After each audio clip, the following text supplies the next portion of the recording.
Bismillahirrahmanirrahim. Assalamualaikum warahmatullahi wabarakatuh. Selamat pagi dan salam sejahtera untuk kita semua. Alhamdulillah. Alhamdulillahilladzi ja'ala al-ijtima'ana hadha ijtima'an mubarakah. Walhamdulillahilladzi hadana lihadza wa ma kunna linahtadiya laula an hadanallah. Walhamdulillahilladzi ja'ala al-'ilma taharatan lin-nufus wa nuran lil-basair wa hadiyan ilal jannah. Asyhadu an la ilaha illallah wa asyhadu anna Muhammadan 'abduhu wa rasuluh. Al-mab'utsu ilan nasi kaffatan basyiran wa nadhiran wa da'ilan ila Allah bi'idzni wa sirajan munira. Allahumma shalli wa sallim ala sayyidina habibina wa syafi'ina wa maulana wa atba'ina Muhammadin sallallahu alaihi wasallam. Amma ba'd. Yang saya hormati Rektor Universitas Negeri Yogyakarta, beserta Ibu Ana Rahmat Wahab, yang saya muliakan para rektor periode yang lalu dan para pimpinan, yang juga sama-sama kita muliakan para sesepuh kita yang alhamdulillah masih duduk bersama kita di tempat ini. Kita sangat yakin kehadiran beliau sekaligus doanya beliau adalah sangat berarti bagi kita semua. Yang saya hormati para pimpinan, tanpa menyebutkan masing-masing nama dan jabatannya, hadirin hadirat, para dosen, para mahasiswa, hadir juga ibu-ibu dan wanita. Hari ini kita melakukan apa yang disebut dengan syawalan di sini. Kalau di Jakarta biasa halal bihalal. Syawal artinya meningkat. Jadi temanya peningkatan juga. Ramadan artinya membakar, menghanguskan. Diharapkan semua dosa yang pernah kita lakukan dibakar hangus oleh bulan suci Ramadan, sehingga muncul Syawal, peningkatan prestasi. Yang menghalangi orang untuk berprestasi adalah energi-energi negatif yang sudah terbakar itu, dan tinggallah energi positif yang memicu orang untuk melakukan prestasi lebih lanjut. Biasa juga diistilahkan dengan halal bihalal. Saya ingat dalam satu sumber bahwa justru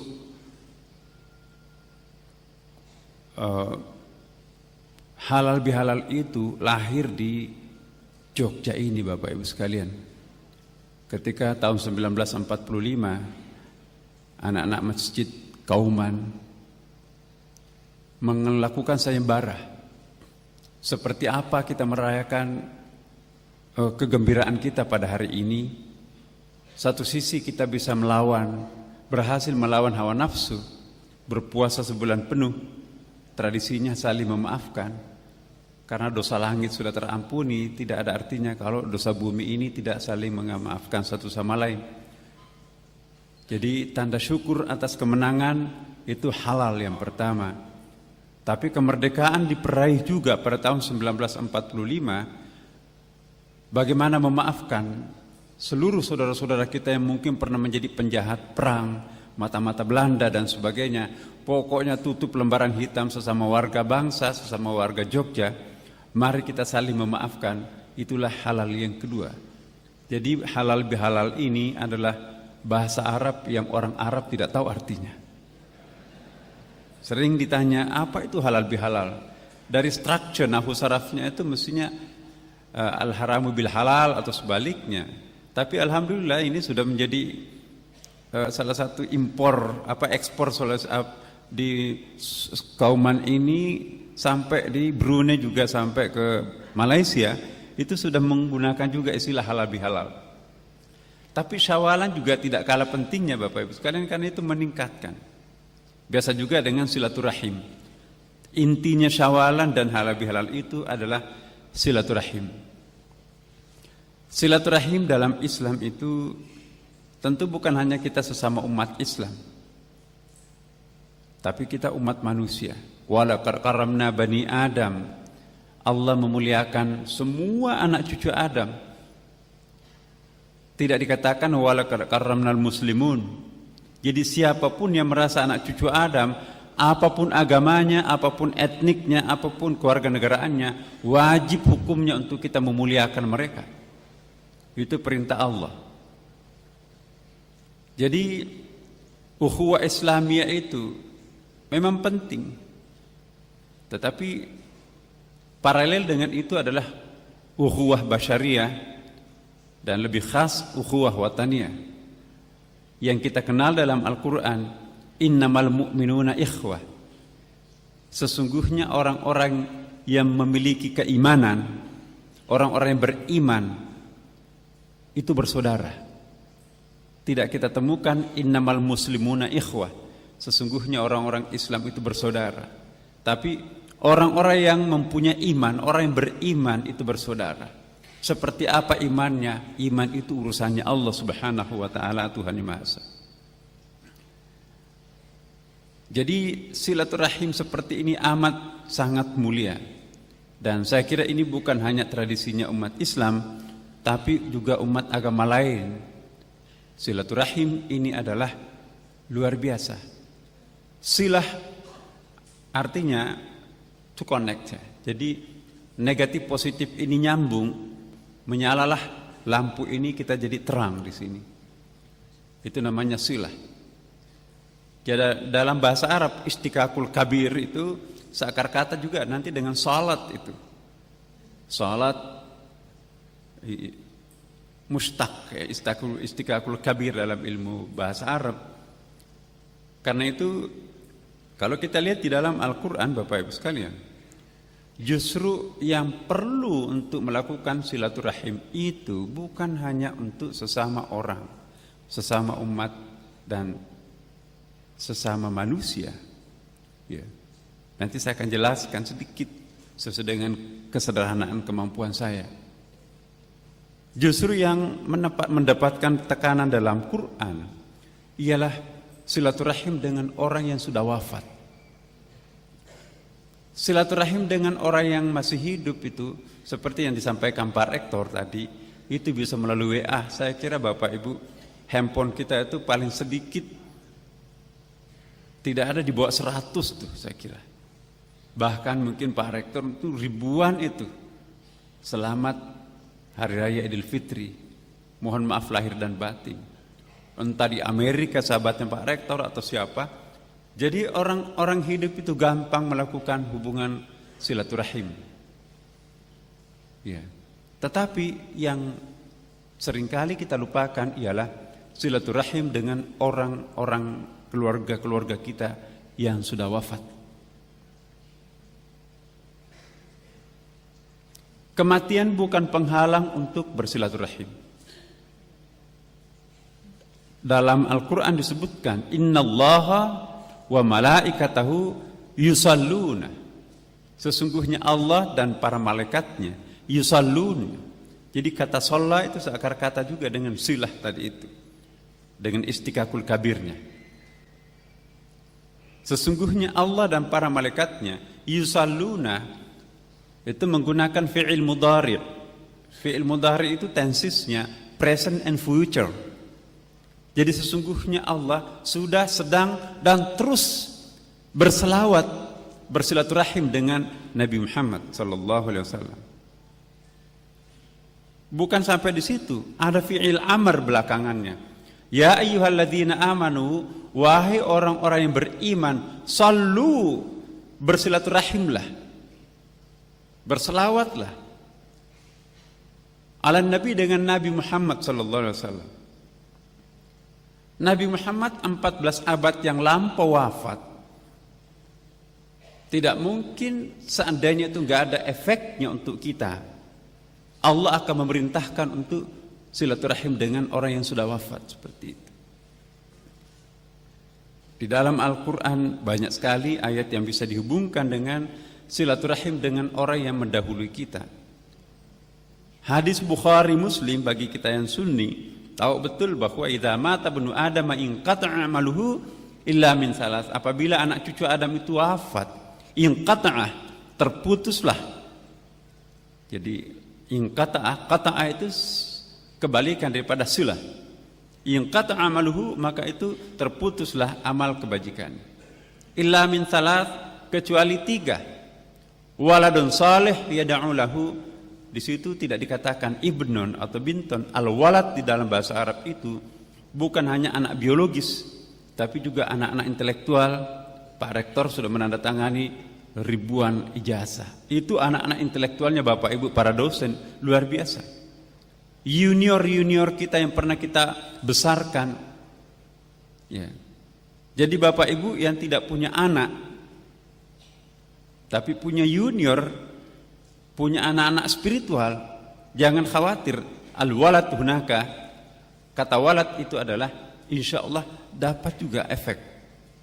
Waladun salih yad'u lahu, anak-anak yang senantiasa mendoakan mereka. Bahkan sampai dalam qaul disebutkan bahwa sungguh pun orang tua atau sungguh pun anak itu pendosa, tapi kalau yang dia doakan itu adalah orang tuanya, Tuhan pun akan mendengarkan doa itu. Seperti juga kita, sungguh pun orang tua itu adalah pendosa, kurang-kurang ibadahnya, tapi kalau yang dia doakan anaknya sendiri, maka Allah pun juga akan mendengarkan doa itu. Jadi tidak pernah doa itu disia-siakan Allah Subhanahu wa taala. Minimum ad'uni astajib lakum, ad-du'a'u mukhul ibadah. Doa itu induknya ibadah. Jadi Bapak Ibu sekalian, silaturahim dengan orang yang sudah wafat itu sangat penting. Sedikit artinya buat kita, tapi amat besar artinya buat mereka. Kalau kita lihat di dalam kitab-kitab kuning, misalnya kitab Al-Ghazali itu, Imam Al-Ghazali, pemandangan orang-orang di alam barzah itu Bapak Ibu sama di dunia ini sebetulnya. Bahkan ada yang sangat menyedihkan, konglomerat dan pejabat di dunia, tapi tukang ngemis di alamnya di sana itu. Dia nanti menunggu hari Jumat. Kenapa hari Jumat? Karena ada yang doa khatib Jumat itu kan salah satu keharusannya membaca doa Allahumma ghafiril muslimina wal muslimat wal mu'minina wal mu'minat al ahya'a minkum wal amwat. Begitu kata-kata wal amwat maupun yang sudah wafat, itu seperti anak ayam yang ditaburi makanan. Rebutan mereka itu. Ya, dia hanya dapat doa generiknya seorang khatib Jumat.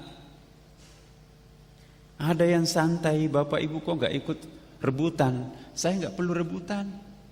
Anak saya setiap habis sholat 5 waktu, dia doakan saya, dia kirimkan surah Al-Fatihah misalnya, pahalanya diniatkan untuk almarhum, almarhumah.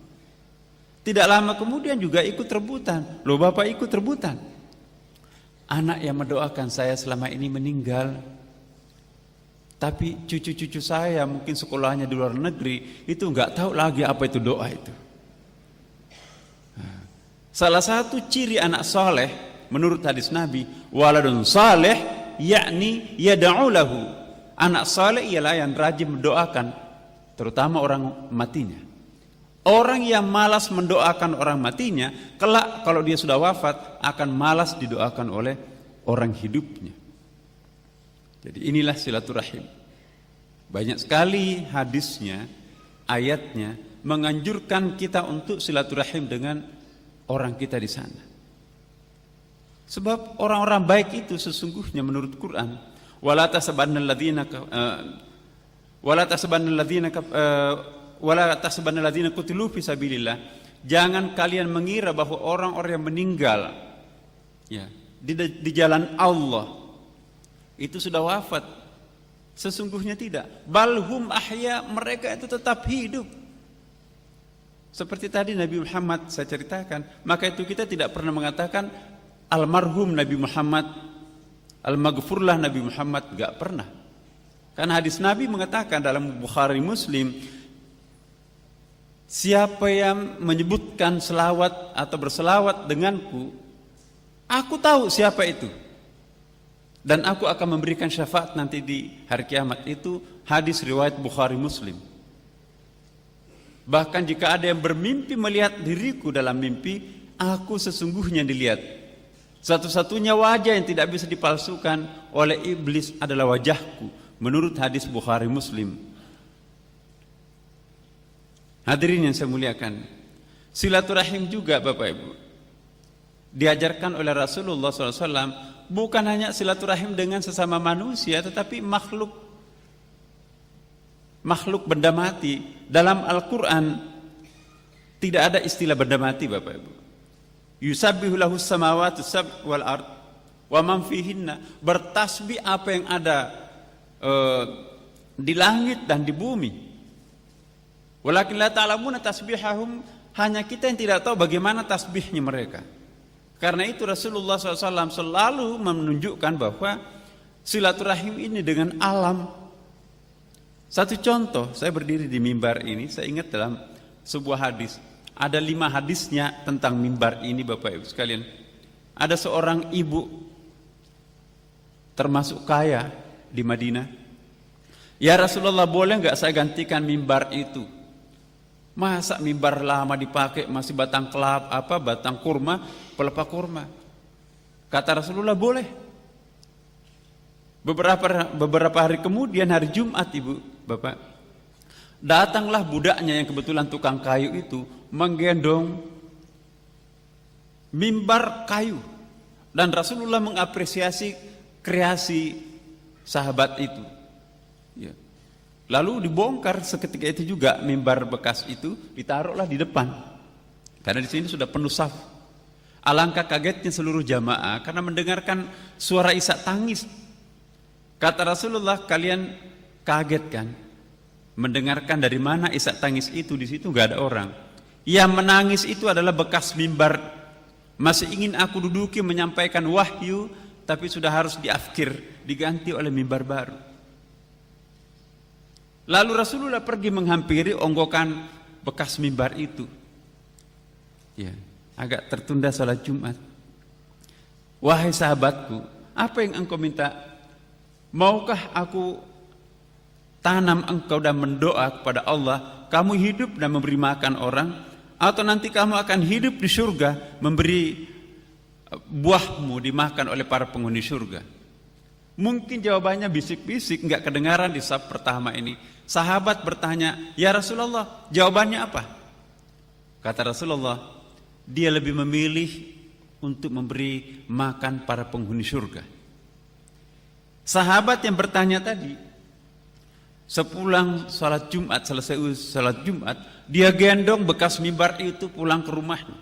Dalam hadis itu disebutkan, nanti dibuang bekas mimbar itu setelah betul-betul hancur. Jadi memelihara barang antik itu bukan bid'ah Bapak Ibu sekalian. Iya. Nabi tidak menegur, monggo ambil. Seandainya gak ada gunanya, ngapain kamu bawa itu? Iya. Bukan rahasia lagi Bapak Ibu, bahwa air ini, Profesor Imoto kan yang kita sama-sama tahu, kalau ini sudah didoakan, itu akan berubah. Kristal airnya itu menjadi sangat indah kalau dipanasi dalam minus 5 derajat. Nah, dan temuan terakhirnya adalah air Zam-Zam. Justru air yang paling kaya adalah air Zam-Zam. Kenapa air Zam-Zam? Karena sejak awal beradanya itu enggak pernah orang berhenti di sekitarnya berdoa. Nah, karena itu Rasulullah SAW dalam hadis juga selalu kalau ada sahabatnya sakit dibacakan surah Al-Fatihah. Minum. Di antara mereka itu banyak yang sembuh.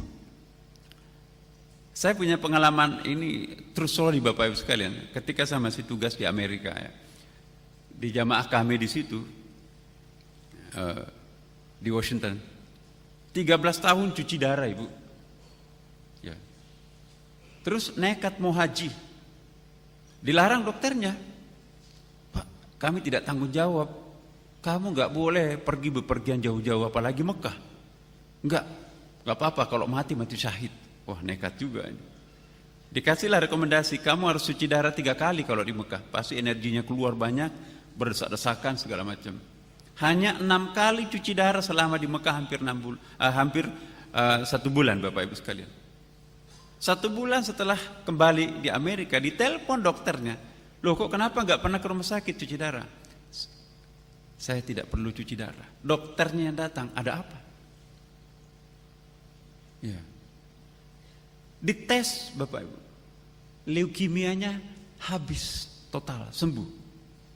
Sehingga di Fakultas Kedokteran di sana itu sering diundang dia sebagai testimoni bahwa ada orang 13 tahun cuci darah kok bisa sembuh. Cuma nggak diekspos. Apa obatnya? Memang ditanya, saya nggak minum obat apapun kecuali air zam-zam pada waktu pertama kali datang. Saya berdoa di depan Ka'bah, ya Allah, penyakit saya yang sekian lama menderita, saya mohon disembuhkan.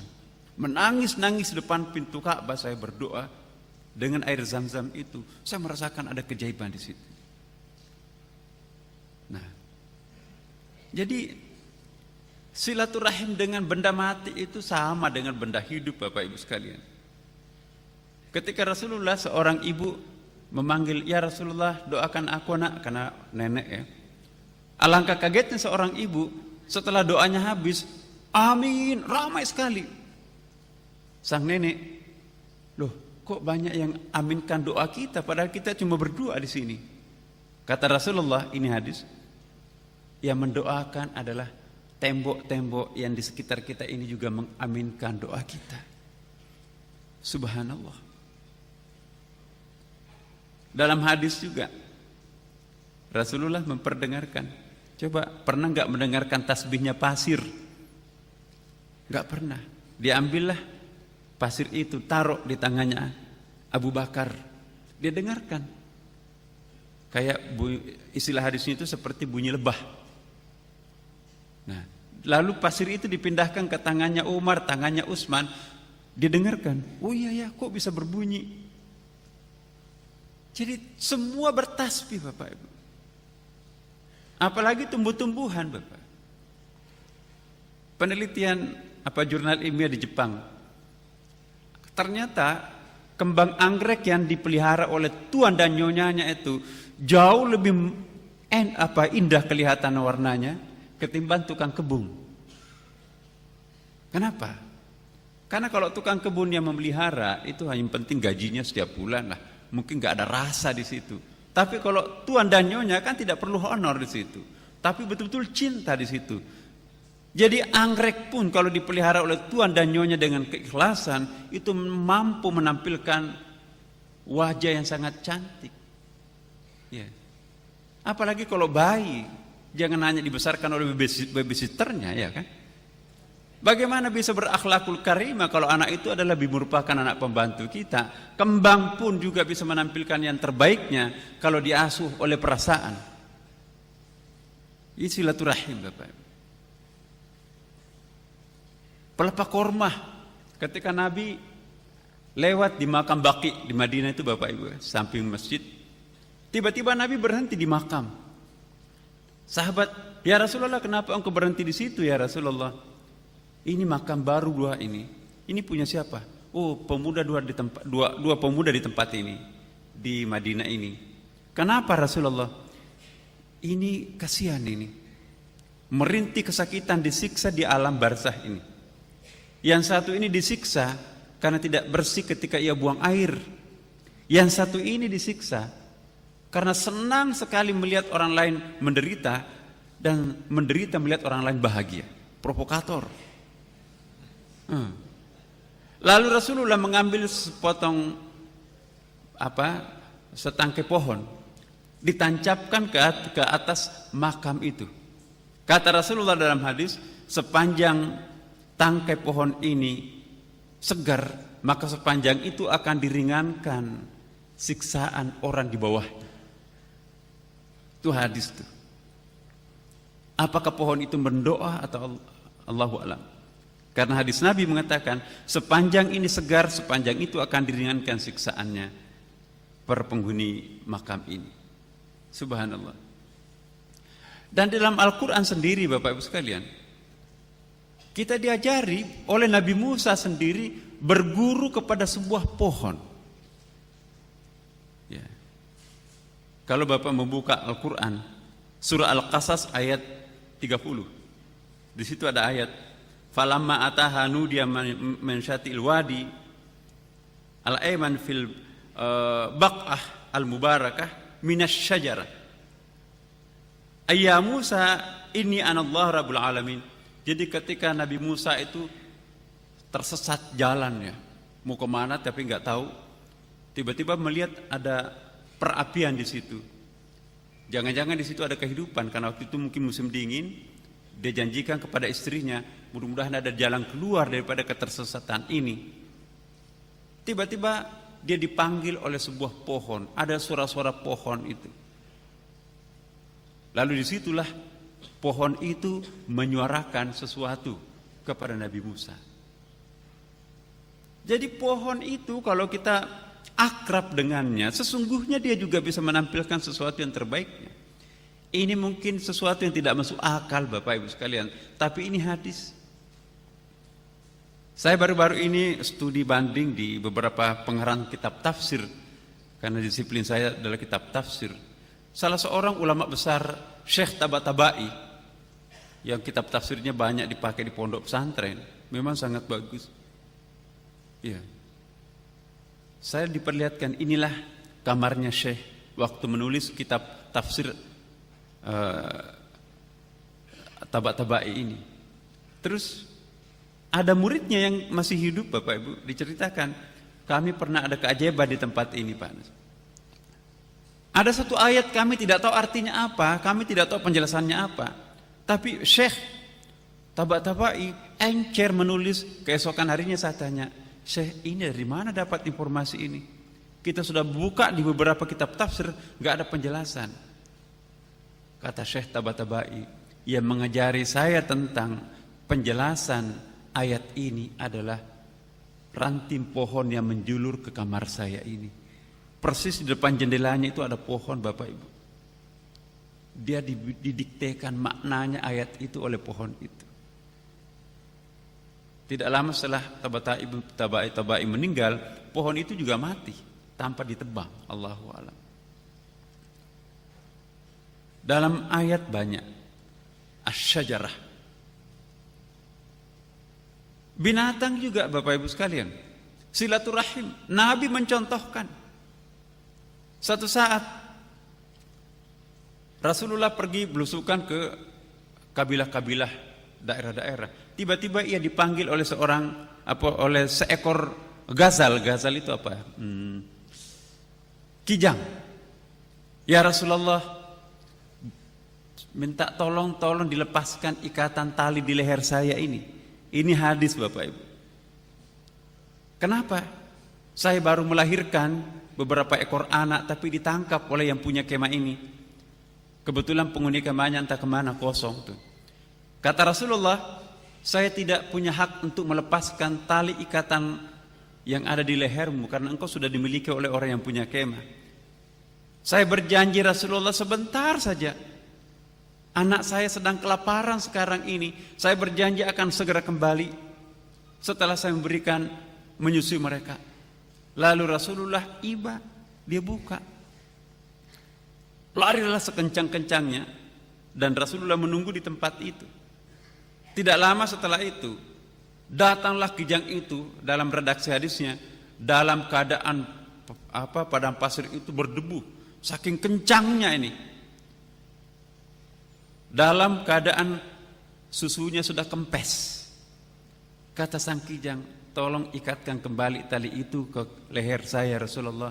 Terima kasih, saya sudah bisa menghidupi anak-anak saya tadi. Begitu dia diikatkan kembali, yang punya kemah datang. Ya Rasulullah, ada apa engkau datang ke tempat saya? Ini kebanggaan tersendiri buat saya engkau mengunjungi kemah saya.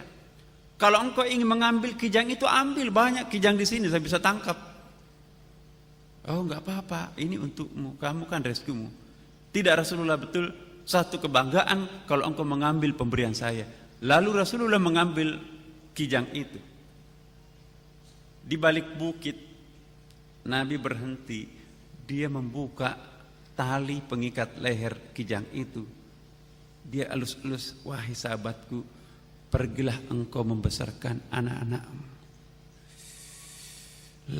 Tunduk kijang itu, lalu lari pergi membesarkan anak-anaknya. Silaturahim. Subhanallah. Iya. Jadi kita jangan menyepelekan binatang, Bapak Ibu sekalian. Nabi Sulaiman itu berguru kepada binatang. Tapi kalau Nabi Musa tadi berguru kepada pohon, Nabi Sulaiman berguru kepada burung. Ayatnya wa'ullimna mantiqat tair. Lalu aku diajari oleh burung-burung itu. Idh qalatin namlu tadkhulu masakinakum. Berkatalah ratu semut itu, masuklah ke dalam sarang-sarang kalian yang sebentar lagi Nabi Sulaiman dan pasukannya akan lewat.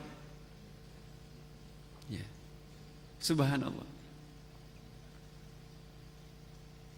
Banyak sekali kisah-kisah Quran tentang binatang, burung, ikan. Ya.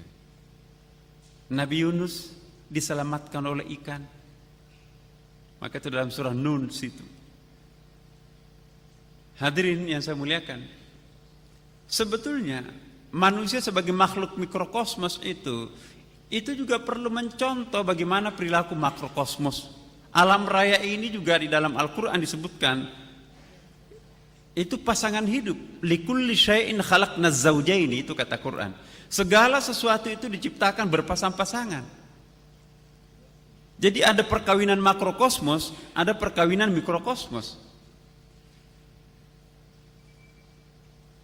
As-sama al-ard.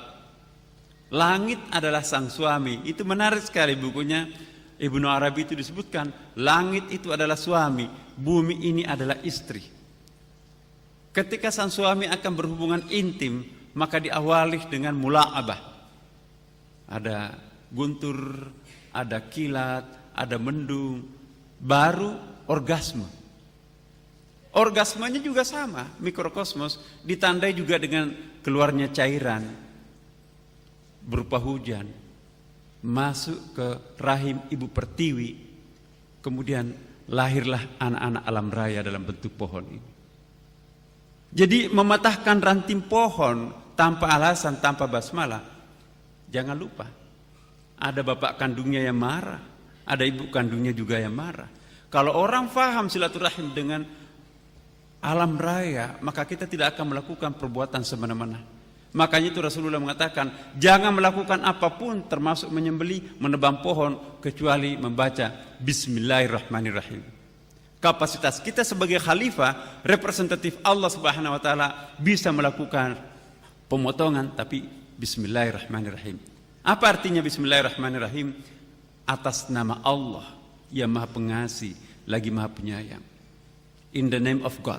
Tapi kita terjemahkan dengan nama Allah. Kalau Cak Nur itu mengartikan atas nama Allah yang Maha Pengasih, Maha Penyayang. Jadi Bapak Ibu sekalian, ada yang salah di dalam konsep kosmologi kita sekarang ini. Allah memperkenalkan bagaimana seharusnya manusia itu hidup. Ya, tetapi kita seperti sekarang ini, seolah-olah alam ini adalah saingan yang harus ditaklukkan. Siapa yang memperkenalkan umat Islam atau umat beragama samawi misalnya, alam ini adalah harus ditaklukkan. Mohon maaf, ini kali ini saya sampaikan di sini tidak halal bihalal seperti di tempat yang lain, Bapak Ibu sekalian. Saya tahu di sini adalah para dosen. Ya. Kenapa? Karena Murid kita sekarang ini terlalu dijejali oleh ilmu-ilmu husuli. Kita kehilangan ilmu huduri sekarang ini. Yang namanya ilmu laduni sudah tidak ada lagi tempatnya dalam anak didik kita sekarang ini. Padahal 12 ayat dalam surah Al-Kahfi itu menegaskan ada ilmu huduri, ilmu laduni. Kita lihat, ada 27 ilmuwan yang lahir pada abad pertengahan antara tahun 700 sampai 1120 Bapak Ibu sekalian. Kalau ada Nobel pada waktu itu, maka semua itu enggak dibagi ke negara lain. Semua pemenang Nobel itu adalah ilmuwan Islam. Contohnya Jabir bin Hayyan. Ya, itu tahun 720-an. The father of chemistry. Itu di mana ditemukan ilmu kimia itu? Itu di atas sajadah malam, bukan melalui laboratorium Bapak Ibu sekalian. Tengah malam dia sujud di atas sajadah. Nangis dia. Kok bisa saya nangis? Padahal saya ini pemuda yang nakal. Ya. Sampai pagi, kalau hati saya bisa lembut, bisa nangis, pasti batu ini juga bisa lembut ini, atau bisa menampilkan batu mulianya itu. Dibelah kemudian diasah, muncul batu mulianya. Dia melihat seonggok logam, kalau ini juga diasah, ditempa, itu pasti juga akan kelihatan logam mulianya. Dari situ dia muncul kreasinya, kemudian diciptakanlah apa yang disebut dengan bukunya itu kimia. Jadi ada 2 bukunya, Al-Kimia, bagaimana melembutkan hati menjadi hati yang sejuk di mata Allah, dan buku Kimia tanpa alif lam, itulah ilmu kimia sekarang ini. Subhanallah. Al-Khawarizmi, the father of the math, itu kan matematik, bapaknya Al-Jabar tuh. Itu juga tengah malam. Di lubang rumahnya itu dia menemukan bintang-bintang. Iya. Lama kelamaan cuma 3 kok, makin lama makin banyak ini. Timbul suatu kesimpulan, nggak mungkin ada 10, 100, 1000 ya, tanpa ada angka 1. Bukankah yang 1000 itu juga adalah kelipatan 1000 dari angka 1? 1 juta. Akhirnya disimpulkan, selain dia ahli matematik, dia juga bisa menemukan Tuhan melalui matematiknya. Tidak ada artinya kita bicara dengan angka 1000, 1 triliun tanpa bicara dengan angka 1 itu sendiri. Yang banyak ini sebetulnya siapa? Jumlah yang banyak itu tidak ada yang jumlah banyak seandainya tidak pernah ada angka 1. Jadi kontemplasi ini melahirkan ilmu. Dan Al-Fazari misalnya, dia di Baghdad itu Bapak Ibu, sungai itu kan di bawah sungai Tigris tuh. Bapak Ibu hati-hati jatuh, terpeleset, mau ngambil air wudhu dibawa kan. Ya. Akhirnya dia memikirkan Bapak Ibu tadi itu, dia bikin kincir angin, kincir air itu, naiklah air yang di sungai itu, taruh di kolam. Jadi niatnya juga luhur itu. Dan prestasi-prestasi monumental 7 keajaiban dunia itu adalah karya monumental spiritual Bapak Ibu sekalian. Ya, Ka'bah di Mekah, Borobudur di Indonesia, piramida di Mesir, benteng tembok Cina itu, diyakini bahwa roh-roh jahat di utara itu bisa dipagar itu. Jadi tidak ada karya monumental tanpa ada unsur spiritualitas yang melekat pada waktu penciptaannya. Inilah yang disebutkan dalam Quran, innamal a'malu binniyati. Kalau suatu pekerjaan dilakukan tanpa niat Bapak Ibu sekalian, itu hanya human creation. Apalagi kalau enggak ada rasionya, itu animal creation itu. Tapi kalau niat yang terlibat, itu adalah divine creation. Itulah artinya niat. Saya sungguh sangat yakin bahwa Bapak Ibu ketika mengajar anak-anak orang, para mahasiswa kita diajar dengan niat yang luhur, insya Allah yang akan terlibat di situ adalah divine creation kita yang akan terlibat. Kullu ma kharaja minal qalb waqa'a fil qalb. Segala sesuatu yang keluar dari lubuk hati yang sangat dalam ini, itulah yang akan menembus batin di hadapan kita. Secanggih apapun metodologi yang kita gunakan, teknologi pengajaran yang kita gunakan, tapi kalau ilmu itu tidak keluar dari lubuk hati yang sangat dalam, nggak berkah. Ini rumusnya dalam Islam. Mohon maaf.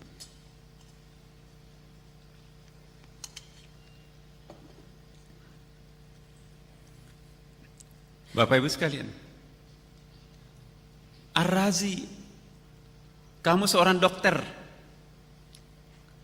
kami mau membangun rumah sakit, coba tunjukkan di mana kita mau bangun rumah sakit nih. Beri waktu saya 4 hari. Raja mengatakan, kenapa harus menunggu 4 hari? Uang sudah ada. Saya minta persyaratan, hadirkan seekor kambing, disembelih kambing itu, bikin 30 gantungan. Suruh prajurit gantung di sudut-sudut kota Baghdad. Hari ke-4 kumpulkan gantungan itu. Coba identifikasi, carikan daging yang paling lambat membusuk, yang lainnya pada membusuk, kecuali ada satu gantungan itu yang enggak berubah dagingnya, masih utuh. Kamu ambil di mana daging ini? Itu di bukit sana. Kita bangun rumah sakit di situ. Rumah sakit itu sampai sekarang masih ada di bukit itu, Bapak Ibu sekalian.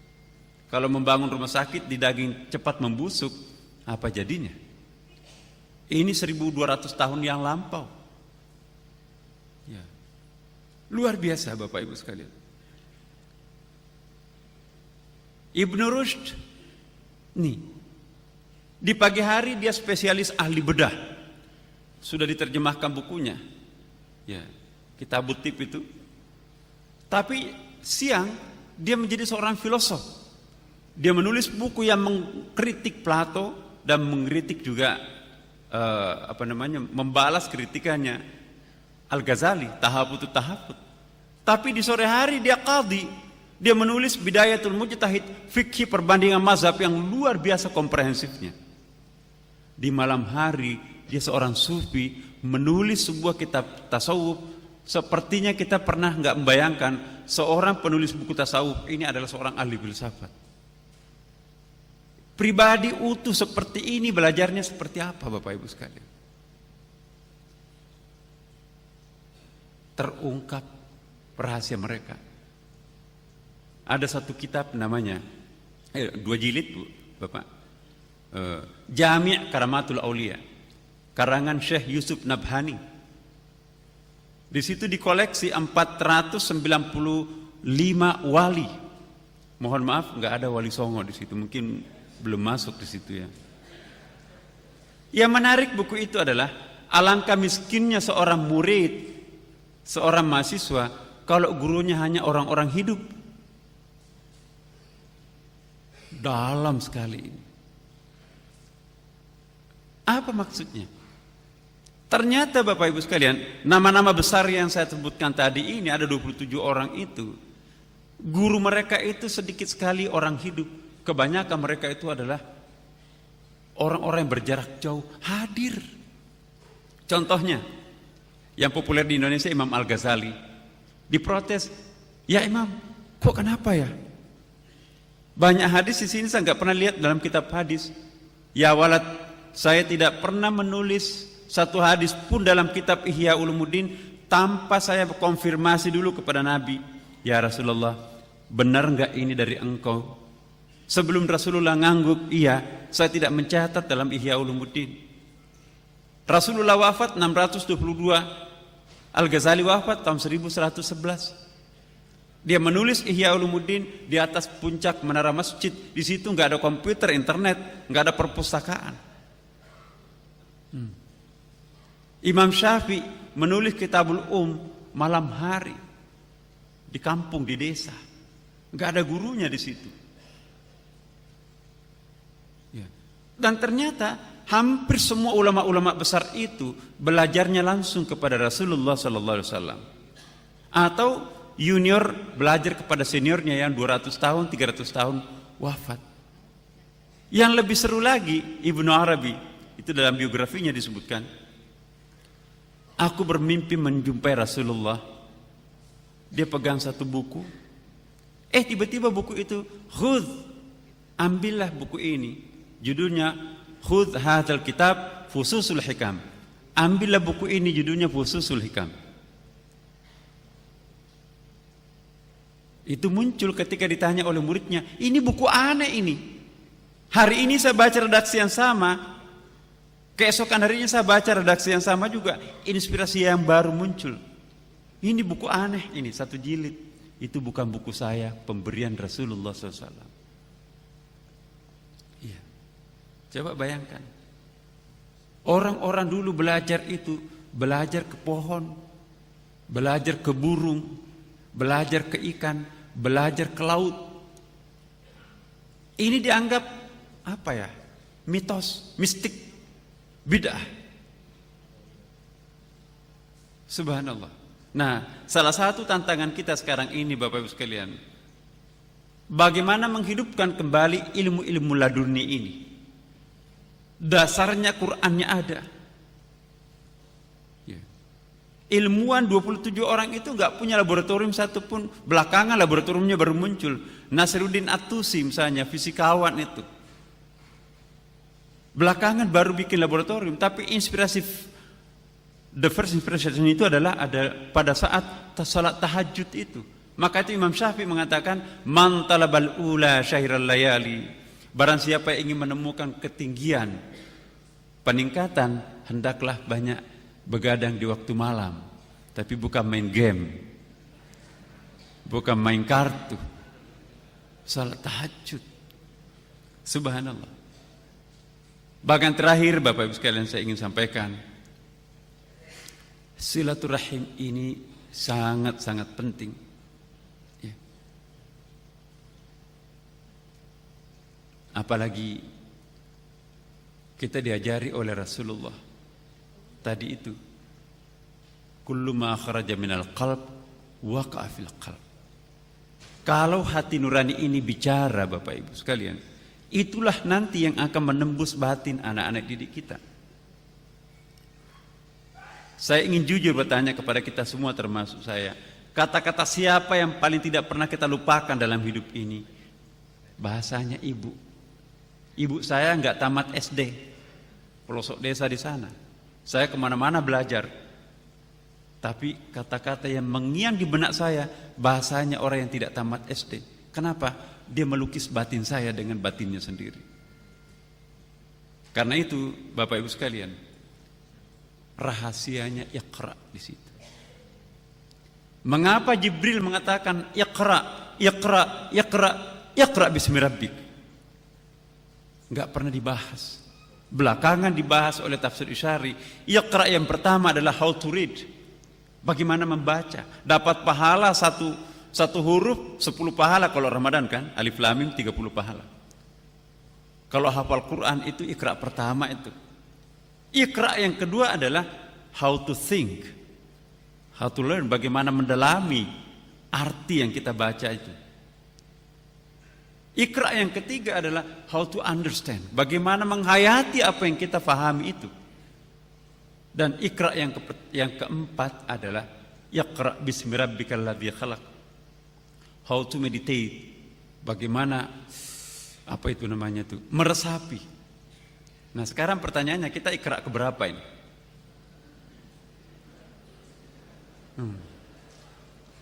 Saya profesor tafsir, belum tentu saya bisa menembus Iqra yang ketiga. Ini yang sangat penting, kita terlalu menghentikan langkah kita ke Iqra yang kedua. Padahal Quran itu mestinya harus dibaca sampai Iqra kelima loh Bapak Ibu. Iqra bismi rabbikal ladzi khalaq, kan masih ada Iqra kan? Iqra wa rabbukal akram. Itu mukasyafah. Kalau orang mukasyafah, kata Rasulullah, jadilah mata Tuhan yang digunakan untuk melihat, dan jadilah telinga Tuhan digunakan untuk mendengar. Kalau mata Tuhan yang digunakan, telinga Tuhan yang digunakan, masih ada nggak alam gaib? No. Jadi alam gaib itu tidak sama setiap orang Bapak Ibu. Tebal tipisnya alam gaib itu sangat ditentukan tinggi rendahnya pencarian kedekatan Allah Subhanahu wa taala. Makanya itu bulan suci Ramadan, ya, Dan menjelang Ramadan itu ada 2 malam kan Bapak Ibu. Subhanalladzi asra bi'abdihi lailan. Jadi malam Isra Mi'raj dan malam nuzulul Quran itu suatu peristiwa yang sama. Malam Lailatul Mi'raj kita diangkat naik ke atas. Malam nuzulul Quran, Quran itu turun untuk melangitkan manusia. Tidak ada artinya kita bicara tentang pembumian Al-Quran kalau nggak sanggup melangitkan kembali manusia. Ya. Idul Fitri kita kembali ke kampung halaman rohani kita di surga kan kita dulu kan Bapak. Jadi kata kuncinya Pak Rektor, peningkatan kinerja bagus sekali. Jika kita ingin berprestasi naik ke atas, caranya naik ke atas, Mi'raj, as-salatu mi'rajul mu'minin. Cara yang lain, Quran, dalami Quran, itu melangit nantinya itu. Karena itu Bapak Ibu sekalian, disinilah perlunya menghidupkan kembali kecerdasan spiritual batin kita di sini. Selama ini kita terlalu menganaktirikan batin ini sehingga apa yang terjadi? Ya. Semakin pintar semakin kurang ajar. Kenapa bisa seperti itu? Dia hanya sampai Iqra kedua tapi tidak menembus Iqra ketiga dan Iqra yang keempat. Apa arti Iqra ketiga dan keempat? Saya kira bisa 1 semester. Demikianlah Bapak Ibu sekalian. Saya mohon maaf, mungkin cara saya menyampaikan halal bihalal atau syawalan ini tidak seperti yang biasa Bapak Ibu sampaikan. Mari kita saling maaf-memaafkan. Tapi betul-betul saya prihatin Bapak Ibu sekalian. Bagaimana mempersiapkan generasi Qur'ani masa depan ini yang sangat prihatin kita semuanya. Tidak ada cara lain menurut hemat saya kecuali kita naik ke atas. Ta'al ila kalimatin sawa. Hanya dengan naik ke atas maka kita akan berjumpa satu sama lain. Mengapa ada terorisme? Mengapa ada kekerasan? Karena kita nggak naik ke atas. Ya. Sangat memprihatinkan kita. Kalau orang memahami agamanya, terutama Islam, nggak bakalan bisa menjadi penganut aliran keras. Kenapa? Semakin dalam pemahaman keagamaan kita, semakin kita akan ketemu. Intinya Quran itu apa Bapak Ibu? Sekaligus ini menutup. Kata Rasulullah SAW, kalau Quran itu yang terdiri atas 114 surah 6.666 ayat dipadatkan, maka pemadatannya kata Rasulullah terletak pada surah Al-Fatihah 7 ayat. Kalau ayat yang 7 itu dipadatkan, pemadatannya terletak pada ayat pertamanya, Bismillahirrahmanirrahim. Inti Bismillahirrahmanirrahim terletak pada 2 kata terakhirnya, Ar-Rahman Ar-Rahim, yang disebut dengan Ummul Asma, induknya nama-nama Allah Subhanahu wa taala. Kebetulan Ar-Rahman Ar-Rahim itu berasal dari satu akar kata yang sama, yaitu rahimah, artinya cinta. Jadi kalau Quran yang sekian banyak kata-kata itu dipadatkan menjadi sebuah kata, cinta.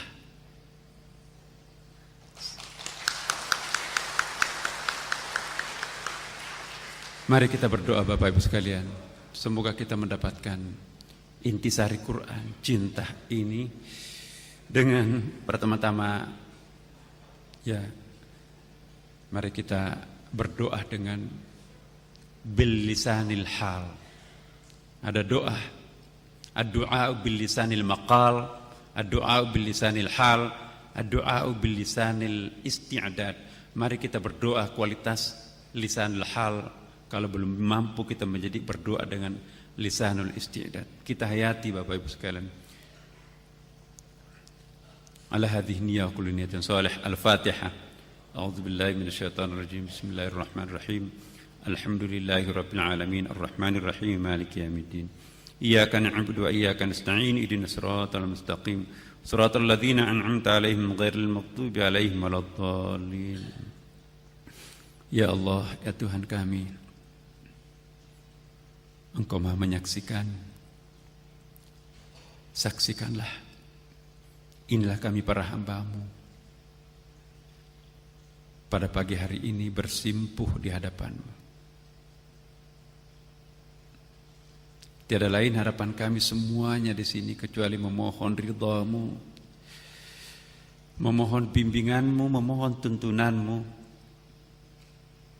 memohon pertolongan-Mu, dan memohon pengampunan-Mu. Ya Allah, ya Tuhan kami, ampuni juga kedua orang tua kami, kakek nenek kami, guru-guru kami, dosen-dosen kami yang pergi mendahului kami.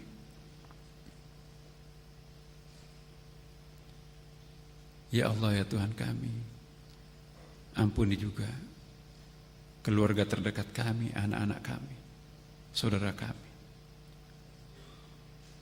Ya Allah, ya Tuhan kami, sisa-sisa umur yang Engkau pinjamkan kepada kami ini, berikanlah pertolongan-Mu untuk kami bisa memanfaatkan dengan baik. Ya Allah, ya Tuhan kami, berikanlah kemampuan untuk berani menggunting dosa-dosa langganan kami yang selama ini sulit kami tinggalkan. Melalui bulan puasa kami sebulan penuh kemarin, berikanlah kekuatan dalam diri kami untuk bisa berubah, shifting.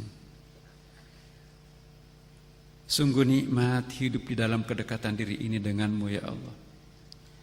Sungguh tenang hati ini hidup dengan kedekatan ini ya Allah. Kami mohon kepadamu ya Allah, tuntunlah kami dalam menjalani sisa-sisa umur kami. Seandainya Engkau menjemput kami juga, kami titipkan anak-anak kami kepadamu, cucu-cucu kami juga. Kami yakin mereka belum siap untuk kami tinggalkan. Tapi kami yakin Engkau Tuhan Maha Pembimbing, Maha Penolong. Genggamlah mereka, jangan pernah melepaskannya. Ya Allah, ya Tuhan kami, pada akhirnya kami bersyukur terhadap-Mu ya Allah, atas segala nikmat dan karunia yang Engkau berikan kepada kami. Dari lubuk hati kami yang paling dalam di tempat ini ya Allah, kami mohonkan, baru saja kami ditinggalkan oleh seorang pimpinan kami di masa yang lalu. Doa berjamaah insya Allah Engkau akan berkahi. Izinkanlah kami semuanya juga mendoakan kepada almarhum yang sebentar lagi akan dimakamkan. Jemputlah mereka, gabungkanlah mereka dengan para kekasih-Mu yang lain di alamnya di sana. Dan kami pun juga nanti insya Allah mudah-mudahan Engkau beri kesempatan menyertainya juga sepertinya. Ya Allah, ya Tuhan kami, sampaikanlah salam rindu kami kepada junjungan kami Nabi Muhammad sallallahu alaihi wasallam dan para sahabatnya, para syuhada, para guru-guru kami. Allahumma ya Allah irhamna ya arhamar rahimin ya Allah. Allahumma la tada' lana fi maqamina hadha dhanban illa ghafarta, wa la hamman illa farajta, wa la maridan illa shafaita, wa la mayyitan illa rahimta, wa la mubtala illa afaita, wa la daynan illa qadaita, wa la dhalan illa hadaita, wa la jahilan illa 'allamta, wa la mujahidan fi sabilika illa nasarta, wa la waladan illa aslahta, wa la 'aiban illa satarta, wa la hajatan min hawaijid dunya wal akhirati hiya laka ridha, wa lana fiha salahun illa a'antana 'ala qada'iha wa sartaha bi rahmatika ya arhamar rahimin. Allahumma rabbi irhamhuma kama rabbawna shighara.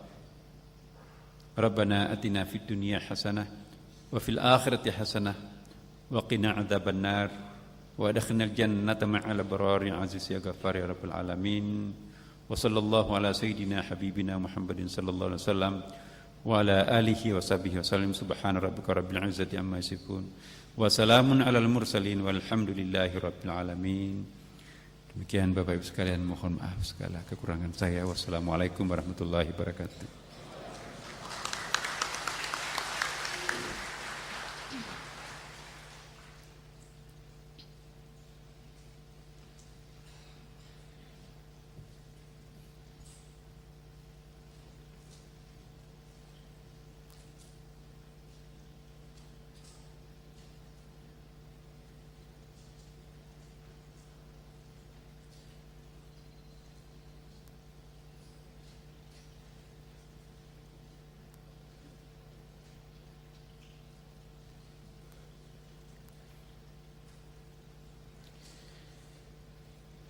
Bapak Ibu hadirin yang dirahmati Allah, demikian tadi hikmah sawalan yang telah disampaikan oleh Bapak Profesor Dr. Kiai Haji Nasaruddin Umar MA. Semoga apa yang disampaikan beliau tadi dapat mempertebal iman wal Islam illa yaumil qiyamah. Amin amin ya rabbal alamin. Bapak Ibu yang dirahmati Allah, dengan berakhirnya hikmah sawalan dan doa tadi, maka acara sawalan 1437 Hijriah Keluarga Besar Universitas Negeri Yogyakarta telah selesai. Acara ini akan diakhiri dengan ramah tamah. Namun sebelum itu marilah acara ini kita tutup bersama dengan bacaan hamdalah. Alhamdulillahirabbil alamin. Taqabbalallahu minna wa minkum, taqabbal ya karim. Sekian dari kami, terima kasih atas perhatiannya, mohon maaf atas segala kekurangan. Wassalamualaikum warahmatullahi wabarakatuh.